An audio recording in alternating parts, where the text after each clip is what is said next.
Ọpẹ́ ni fún Ọlọ́run, ọpẹ́ ni fún Ọlọ́run, ọpẹ́ ni fún Ọlọ́run torí tí ó ṣeun tí àánú rẹ̀ dúró títí láéláé. Gbogbo ẹ̀yin yìí pátápátá mo kí yín o, ẹ kú dédé wòyí, ẹ kú àsìkò yìí o. Wọ́n ní adájọ́ mọ́tàṣé asọ̀rọ̀ mọ́yẹ̀ àti asọ̀rọ̀ṣẹ́ bí wọ́n ní bẹ́ẹ̀ bá wú sọnù ó yẹ ká wá wọn. Gbogbo yín pátápátá àrùn àìsàn àárẹ̀ ẹ ò ní fi lùgbà o. Bàbá ń sọdún ìlàsàmọ̀jà àtúmọ̀ sọdún múláwá. Abádẹ́ sọdún múláwá àmọ́ sọdún ìlàsàmọ̀jà. Ọ̀rọ̀ ń jẹ́ pé wípé ẹ ń bá mọ rere tí kò bá ṣe é ó ní ẹ̀ṣẹ̀ ní fún ọlọ́kọ̀jọ̀wọ́ kó dájú gbogbo wa o. Ntọ́lọ́mbádẹ́ ẹ̀kọ́ fún kálukú látòdì ọ̀run tá a mọ̀ sí kádàrá rẹ̀ tó bá dénú ayé káfàdúrà àtìlẹ́yìn kó rí ṣe kó yọrí sí rere ká lè jọ jẹ àǹfààní rẹ̀ ní agbára lọ́wọ́ Ọlọ́run kò ní burú fẹ́ ní kọ̀ọ̀kan wa o. Àǹfààní tọ́lọ́run kó fún ọ tá a mọ̀ sí kádàrá rẹ̀ tí ó lò nínú ayé tó ṣe nínú ayé kọ́lọ́ ń jẹ́ kí orí ṣe kó o sì róúnjẹ ayọ̀ rẹ̀ kó o rí jẹ pẹ̀lú ògo lọ́dọ̀ Ọlọ́run. Èmi ọmọ yín àbúrò yín ọ̀rẹ́ yín olólùfẹ́ ojúlùmọ̀ yín ni o. Ẹni tó mọ̀ mí àtẹni tí ó mọ̀ mí ẹni tí mo mọ̀ àtẹni tí n ò mọ̀ gbogbo yín pátápátá òun ni mo kí ẹ kú dédé àsìkò yìí o. Yóò mọ̀ júṣe fún yín o. Ẹ̀yin oníṣòwò tá a mọ̀ sí káràkátà, ẹ̀yin alájàpá, ẹ̀yin oníṣẹ́ ọwọ́, ẹ̀yin oníṣẹ́ oṣù tá a mọ̀ sí àtẹ̀yin oníṣẹ́ àdáni tẹ̀yìn ilé iṣẹ́ ńláńlá àti kéékèèké tí wọ́n ń pè ní entrepreneur lágbára lọ́wọ́ Ọlọ́run. Ògo yín tó ti ń tàn yìí kò ní padà jó wọlé o. Ńgbà rere yín bá dé, tọ́lá yín bá dé, tí ìdùnnú yín bá dé, táyọ̀ yín bá dé pẹ̀lú ògo lọ́dọ̀ Ọlọ́run ẹ̀mí yín kò ní pín o.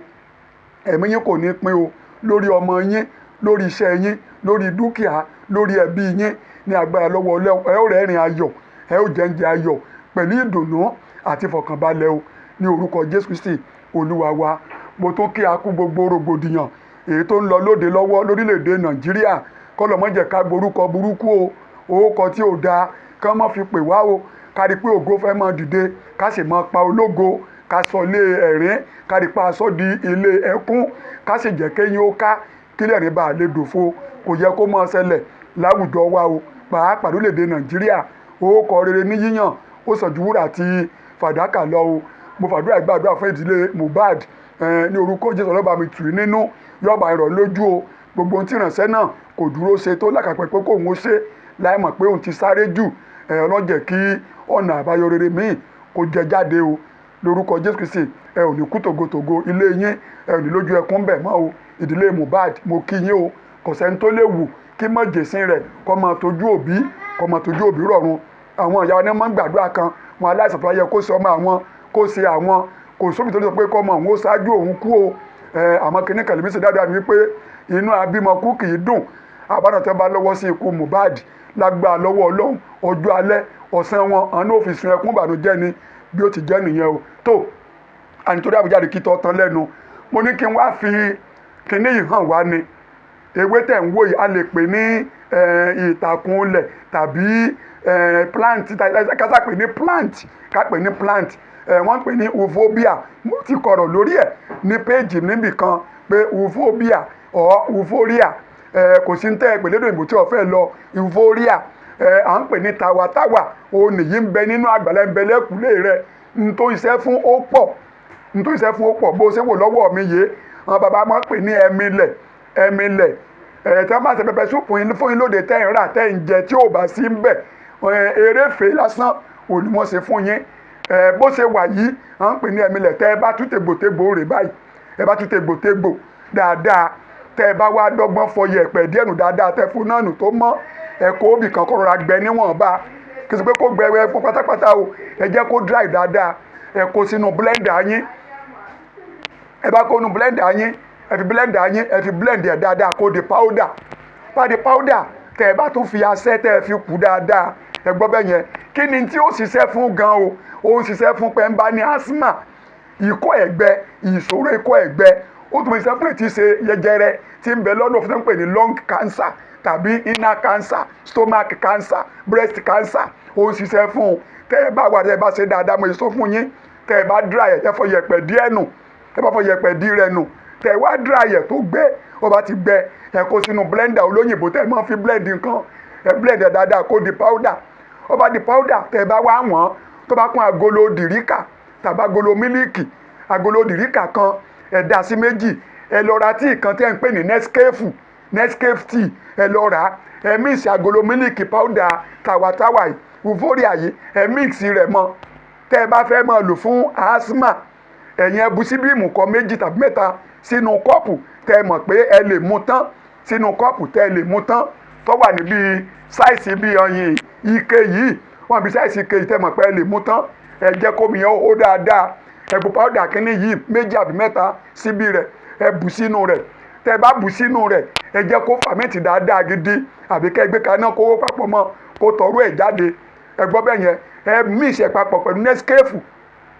ẹ mix ẹ̀ papọ̀ pẹ̀lú Nescafe ẹ lè lò bẹ́ẹ̀ tẹ́ ẹ bá ṣe bẹ́ẹ̀ tán ẹ lè wá mílíìkì tó jẹ́ pé bí 3 crown tàbí dano powder tàbí olómi rẹ̀ tẹ́ ẹ bá wá rí ẹ lè lo 3 crown òun ò ní evaporated púpọ̀ jù ẹ gbọ́ báyìí ẹ bu díẹ̀ sí tàbí kẹ́ ẹ wá oyin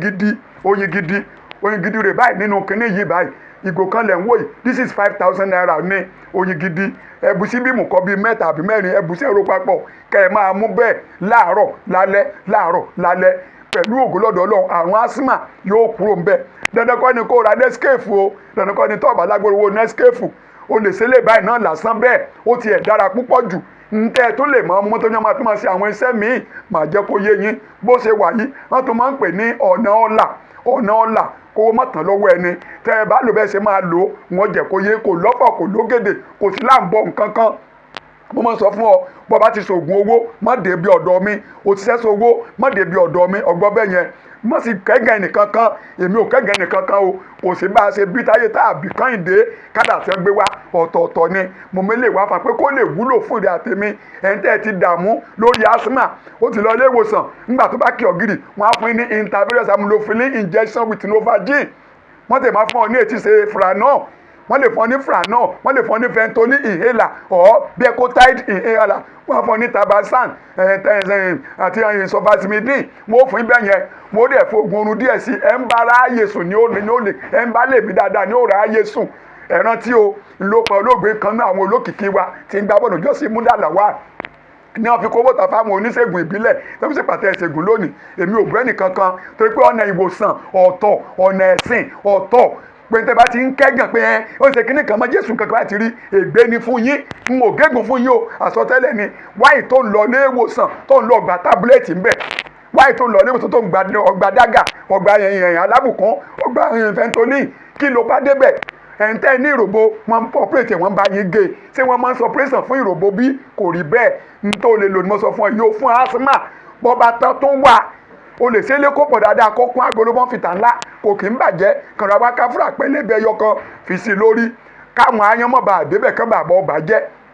olóògbé lọ́dọ̀ Ọlọ́run ohun tó o bá lò fún nínú asthma tàbí kánsà lágbára lọ́wọ́ Ọlọ́run yóò kúrò ń bẹ̀ ìṣẹ́gun òde fún ọ àlàáfíà òde fún ọ ó ní kíyèsí mo dá ewé fún ní jíjẹ àti egbò rẹ̀ fún ìmúláradá lágbára lọ́wọ́ Ọlọ́run àìsàn káìsàn àrùn kárùn àárẹ̀ káàrẹ̀ kò ní borí ẹ o owó tó o ní o ò ní ná sórí àìsàn tàbárùn mọ́ tàwátàwá lè fúre o wọ́n ń pè ní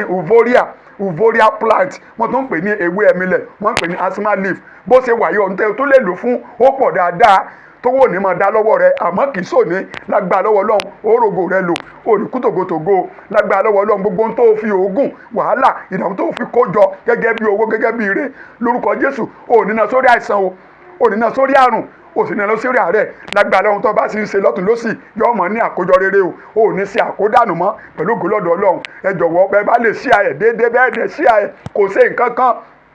ohun tí ọba pọ̀ lèèyàn máa pín tó bá pọ̀ kálukú ọmọ bùtẹ̀ ní wọ́n máa ń ṣe ìnáwó lónàwó bá ń ṣe ìnáwó lólówó and serve yourself nǹkan pọ̀ ní tó bá wọ̀ lóòbù ọba àfojú kòkòrò gbogbo ẹran ìwọ àgúnlá àgúntẹ̀tẹ̀ òun rèé o Euphoria plant wọ́n ń pè ní tawatawa leaf wọ́n ń pè ní ẹ̀mílẹ̀ ọgbọ́n bẹ́ẹ̀ yẹn kò sí tí ẹ ò lè pè é wọ́n ń pè ní tawatawa leaf wọ́n ń pè ní ẹ̀mílẹ̀ ń bẹ lákùlé rẹ lágbára lọ́wọ́ Ọlọ́run àbí àwùjẹ tẹ̀wọ́gbà ó wúlò láti fi ṣe ìkóso fún asthma ní pàtàkì jùlọ àti kánsà lágbára lọ́wọ́ Ọlọ́run ó rògbò rẹ lórí kútòkótógó ní orúkọ Jésù Kristi Olúwa wa èyí tó bá tún yẹ tó bá tún sọ fún mi tọrọ létí màá tún jẹ́ kó gbọ́ n bá ṣe é ni mo ṣe ń gbọ́ ni mo ṣe ń gbé jáde síta mo dúró lórí Olódùmarè mo dúró lórí Olódùmarè fọpá ìwọ̀n àpẹta mo dúró àpẹta Kristi Jésù mo fọdún sáde orí mo dúró lórí ilẹ̀ tí wọ́n wà sùn lọ́kọjá ọ̀kẹyìn lágbára lọ́wọ́ Ọlọ́run àrùn àìsàn rẹ̀ kò ní filẹ̀ sí ibùgbé o wàá rògbò rẹ̀ lòkú tògótògó nípasẹ̀ Jésù Kristi Olúwa wa àmín ire o ire o ire fún gbogbo yín o.